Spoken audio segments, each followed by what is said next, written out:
Hi there, welcome back to part 4 of The Haunted House. Sorry for the delay in the next chapter, but here we are. If you remember, all the servants have left, and just our author and his sister who's got an idea of what to do next. And so, continued my sister, considering, John, that the house is too large and perhaps too lonely to be kept well in hand by bottles, you and me, I propose that we cast about amongst our friends for a certain selected member of the most reliable and willing, form a society here for 3 months, and wait upon ourselves and one another. Live cheerfully and socially, and see what happens. I was so charmed that my sister, I embraced her on the spot, and we went into her plan with the greatest ardour. We were then in the 3rd week of November, but we took our measures so vigorously, and were so well seconded by the friends in whom we confided, that it was still a week of the month unexpired when our party all came down together merrily and mustered in the haunted house. The first thing we did when we were all assembled was to draw lots for bedrooms. That done, and every bedroom, and indeed the whole house, having been minutely examined by the whole body, we allotted the various household duties as if we'd been on a gypsy party or a yachting party or a hunting party indeed, or even we were shipwrecked. I then recounted the floating rumours concerning the hooded lady, the owl, and Master B, with others still more filmy, which had floated around during our occupation, relative to some ridiculous old ghost of the female gender who went up and down carrying the ghost of a round table, and also to an impalpable jackass whom nobody was ever able to catch. Some of these ideas I really believe our people below had communicated to one another in some diseased way, without conveying them in words.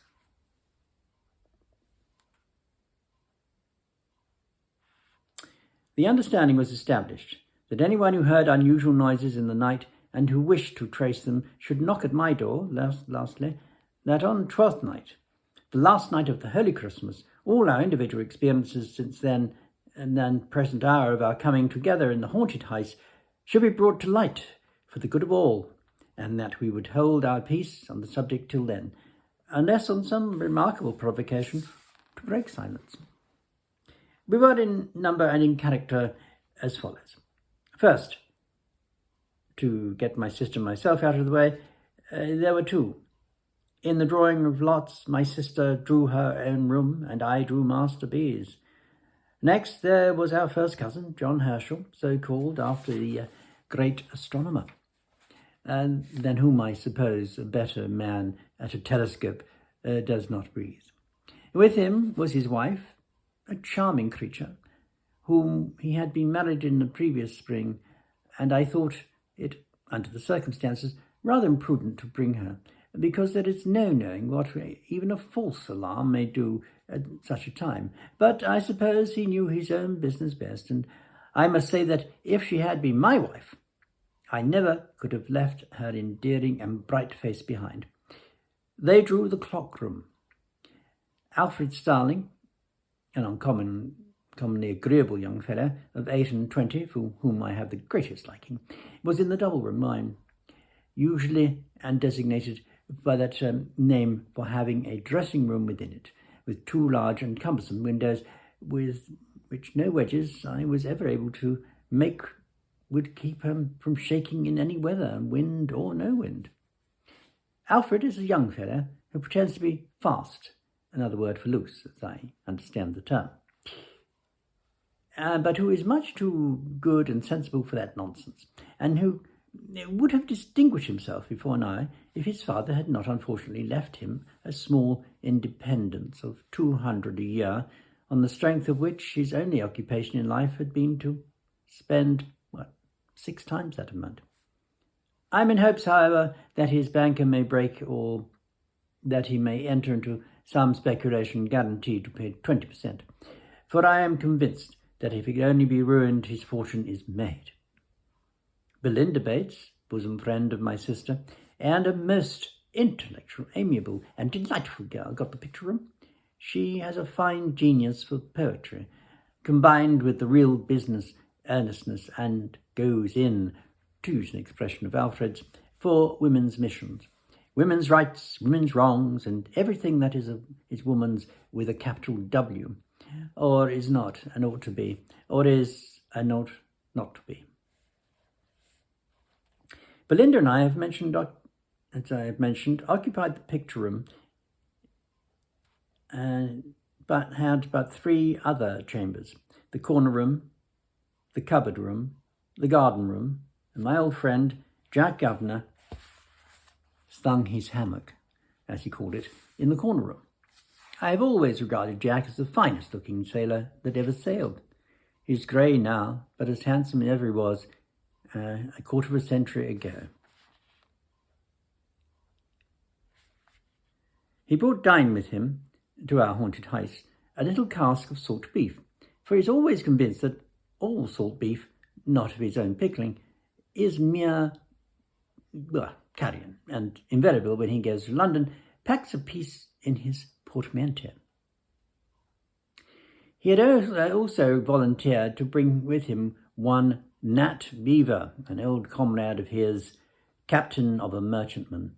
Mr. Beaver, with a thick-set wooden face and figure, and apparently as hard as to block all over, proved to be an intelligent man with a world of watery experiences in him and great practical knowledge. He got the cupboard room and lay there next to Mr. Andre, my friend and solicitor, who came down in an amateur capacity to go through with it, as he said, and who plays whist better than the whole law list, from the red cover at the beginning to the red cover at the end.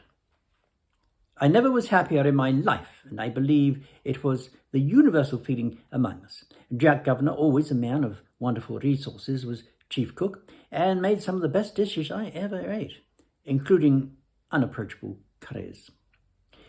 My sister was pastry cook and confectioner. Starling and I were cook's mates, turn and turn about, and on special occasions the chief cook pressed Mr. Beaver. We had a great deal of outdoor sport and exercise, but nothing was neglected within, and there was no ill humour or misunderstanding among us, and our evenings were so delightful that we had at least one good reason for being reluctant to go to bed. We had a few night alarms in the beginning, of course. On the first night I was knocked up by Jack with a most wonderful ship's lantern in his hand, like the gills of some monster of the deep, who informed me that he was going aloft to the main deck to have the weathercock down. It was a stormy night, and I remonstrated, but Jack called my attention to its making a sound like a cry of despair, and said somebody would be hailing a ghost presently if it wasn't done. So up to the top of the house, where I could hardly stand for the wind, we went, accompanied by Mr. Beaver, and there Jack, lantern and all with Mr. Beaver after him, swarmed to the top of the cupola and some 24 feet above the chimneys, and stood upon nothing particularly, and coolly knocking the weathercock off until they both got into such good spirits with the wind and the height that I thought they would never come down. Another night they turned out again and had a chimney cowl off. Another night they cut a sobbing and gulping water pipe away, and another night they find out something else. On several occasions they both, in the coolest manner, simultaneously dropped out of their respective bedroom windows, hand over hand by their counterpanes, to overhaul something mysterious in the garden. The engagement among us was faithfully kept, and nobody revealed anything. All we knew was, if anyone's room was haunted, no one looked the worse for it. Well, there you go.